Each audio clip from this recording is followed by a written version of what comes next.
Alright, so this video I'm going to make here now is a video that I promised a lot of people. It's going to be about the fur mitts and some more pieces of clothing that I have, that I own. All of the fur and leather that we used for these clothing was harvested by myself or one of my brothers. The deer was could have been one of my brothers, we're not quite sure, but so they were all harvested by us, but the fur was all harvested by myself. So my mom actually made the majority of these items. She's never had any lessons, but ever since I can remember, she's made mittens, blankets, slippers, oh man, pillows, sleeping bags, just about anything that we needed she made. So I'll just start with a couple items. So these are kind of neat. So she kind of makes this for all of our family members, and pretty much whoever wants one. She makes these all the time. A lot of them have deer skin on the bottom and then wool in the bottom for like cushion. So these are like slippers. Here's a pair. So this one's for Bennett, our youngest boy. So she has deer skin on the bottom, and then in the middle she puts like wool and soft stuff, so it's very comfy and nice and warm, because we do have cold winters here. So he loves these. He uses it. He thinks they're hockey skates, so that's kind of cool. We'll start with these mittens here. Jackson, maybe you could hand me some of the stuff when I need it. Yeah.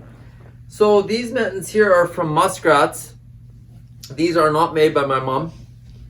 I went over to in southern Alberta, and I went and trapped muskrats with the solo trapper. We caught these, I don't know, probably 10-15 years ago. And we caught a bunch of muskrats, and he went and he got a bunch of gloves made. So he had Dad's, and then Mom's, and Logan and Jackson's. So kind of neat. We have these laying on our or on boot shelf, so whenever anybody comes over, we just have these kind of on display because they're kind of neat and they look good. Muskrat fur, one of the nicer furs, one of the softer furs to the touch. Really nice soft gloves. So that's kind of neat. Maybe hand me your hat there. So,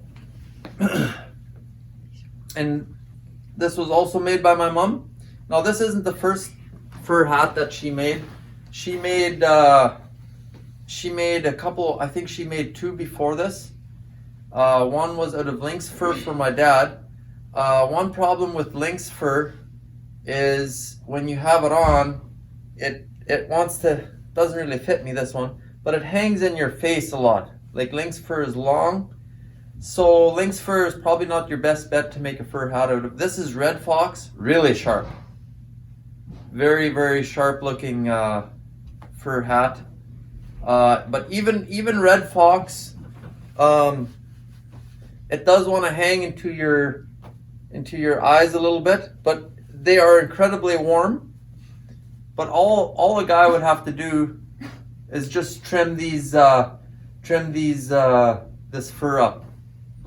And then you could avoid that, but you still could have it, just cut the fur all to the same length, and I mean, you can see it's just a beautiful hat. It looks factory made. She did an awesome job. So I do not know the patterns.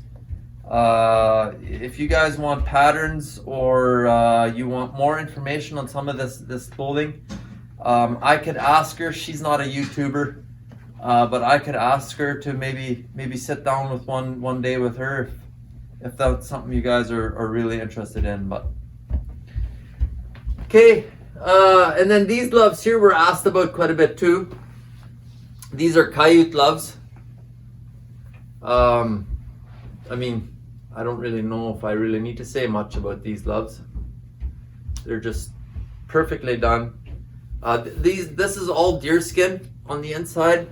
And I talked to my mom and she said the next time she will make fur gloves, she'll probably put moose skin. One reason she doesn't like to do moose skin, because it's thicker and it's harder to work with. She doesn't have a leather sewing machine.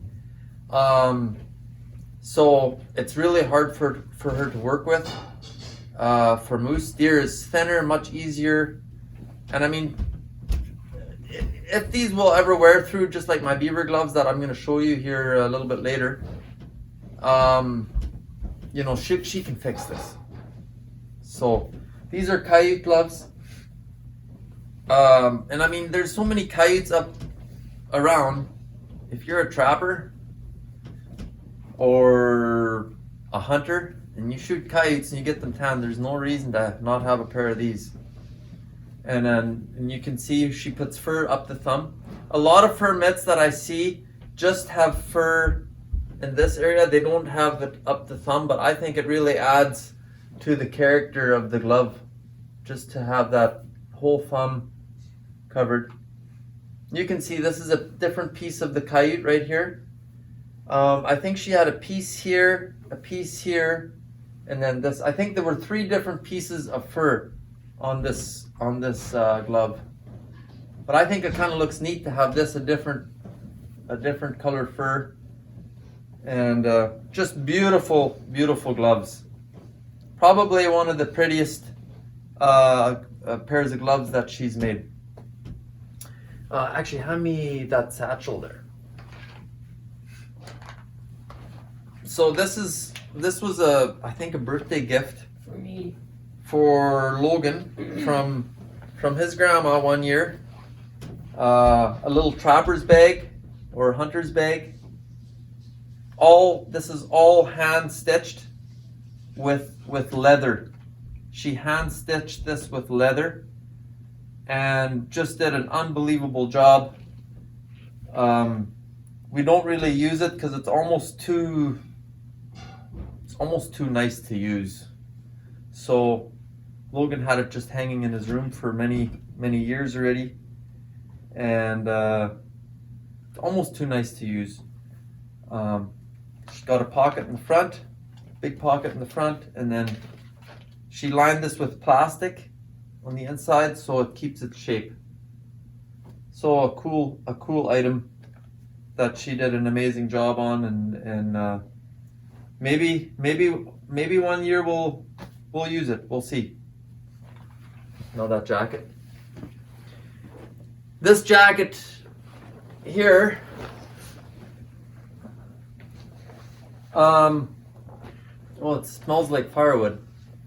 This jacket here I got made when I was a teenager. When I was probably 17 years old or so, 16, 17. I got this jacket made by my mom from a deer that we harvested. And this jacket, I use it for anything in spring or fall, hunting, trapping, camping. I'll use this jacket all the time. This jacket is, I actually wore this for a while. I was working in a guiding, I worked for a guide for a year or two, and I actually had a hunter offer me money for this jacket.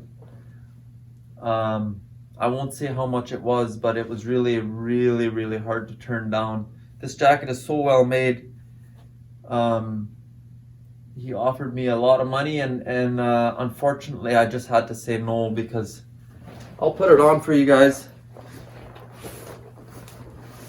It's sturdy. I use it, so keeps the wind out, and it still fits me perfectly. It was too big for me when I was a teenager, but very well made jacket.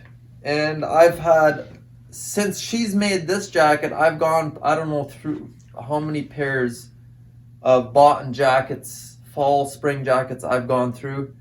None of them last. This one here, it lasts. So well-made jacket. And she has lots of jackets. She probably made, she has jean jacket, and then she put deer leather on the jean jacket. Some of the jackets, she has a little bit of beadwork on it. But I think this is the best jacket she ever made. I love it. I'll keep it forever, and one day I'll probably either give it to one of my grandchildren. Both of my boys are looking at me like they're gonna get it. Probably give it to one of my grandkids if I ever am lucky enough to have grandkids, and tell them that their great grandma made it for them. So it's kind of cool. Very nice jacket. And now the beaver gloves. The gloves, everybody, I thought I'd just throw all of that in there because it just makes for a little bit more interesting video. These beaver gloves, so many people have asked about them, and for good reason. These are the best and warmest gloves I've ever owned in my life. There's not a glove that I put my hand in that's as warm as these gloves. And I'm not just saying it, it's the truth. Very, very rarely do I ever even use my handlebar warmers, because one reason I don't is, and I'm going to do a little bit of review on the snowmobile I drive and stuff, but one reason I don't use my handlebar warmers a lot is because if your mitts, they warm up so much, and then you're in the snow, and then you're on the handlebar warmer, and then you're in the snow and the handlebar, pretty soon they get totally soaked up, and then you got a problem. But with these gloves, I very rarely have to use handlebar warmers. I have Helly Hansen gear. Don't get me wrong, I like Helly Hansen. I don't know how many hundreds and hundreds of dollars I spent on my gear, on my Helly Hansen gear. It's nice gear if there's no wind or you're not on a snowmobile. It's not windproof. When I put these gloves, you can see how far these gloves go up my arm. When I put these gloves on around my jacket, I can feel warm up to here.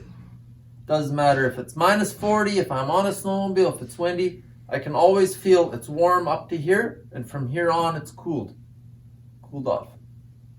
Now, I'm not trying to run Helly Hansen down. Helly Hansen is a good article of clothing for winter.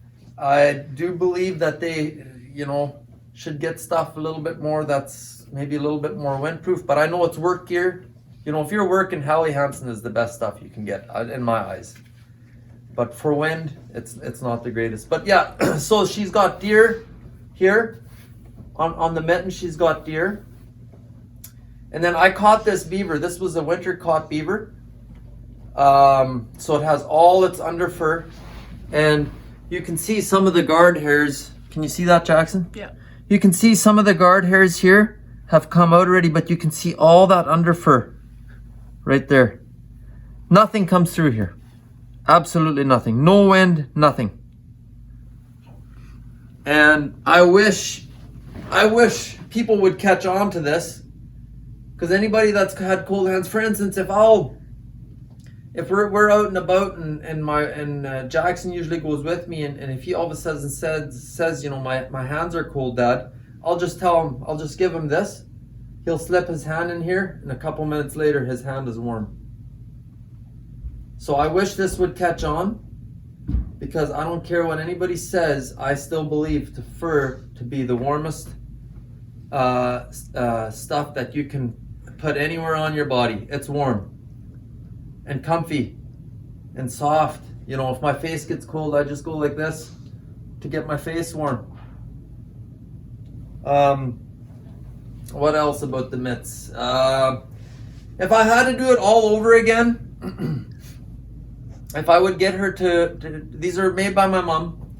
If I would have to do it all over again, I probably would have gotten her to shorten them up by probably about 2 inches.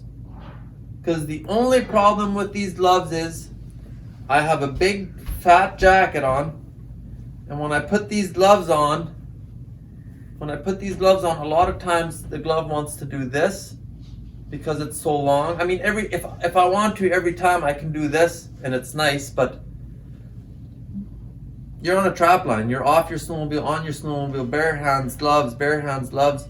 Like, you don't every time want to have to make this huge adjustment to try to get the gloves up your jacket. So a lot of times the gloves will work itself down like this because I'm not pulling them up properly up my jacket. But if you are gonna get beaver gloves like this, oh, and you know what, the Caillou gloves my boys have, they're warm as well, but nothing compared to this. Beaver is the best. And especially winter beaver, guys, with all that under fur. I mean, they live in cold water. I just think, like, I'll never go back to any other gloves. Like, but I only use them when it's really cold outside. I don't really use them when it's warmer. But when it's really cold, these are my go-to every single time. And so yeah, that's my those are my beaver gloves right there. These were the first, this was the first article of clothing that my mom made with fur. She had no lessons, no YouTube, no nothing. She made this just with what she knew. And she sewed these all together. She sewed this all together without a leather sewing machine. And I watched her at times, and there were struggles. But I just think she did an amazing job. I've had guys offer me money for these gloves as well. I mean, I would never sell these, but you know, these gloves here, they're in the hundreds. Let's just say it like that. They're hundreds of dollars for gloves like this. And I know the questions I'm gonna get on this video. I know I'm gonna get questions about can she make me a pair? I know a lot of you are willing to pay it, but and of course I can always ask her. But you know, they're a lot of work, and that's my beaver gloves, guys. And like I said, I think I said before already in the video, if you guys want to know patterns and how she does it, because I can't do this. This isn't me. I can talk to her and I can see if she's willing to talk to the camera. I don't know. What do you guys think? Do you think Grandma's going to want to talk to the camera? I don't know. Yeah, I don't know either. But there's no harm in asking. So if you guys are interested in that, I can ask her and see what she says. But anyways, it sounds like lunch is ready. So we're going to have lunch. And that's my fur gloves, guys. I hope I did a good job. And I hope that answers your questions. I hope that gives you a little bit more whatever you wanted to know about them. Best gloves I've ever had.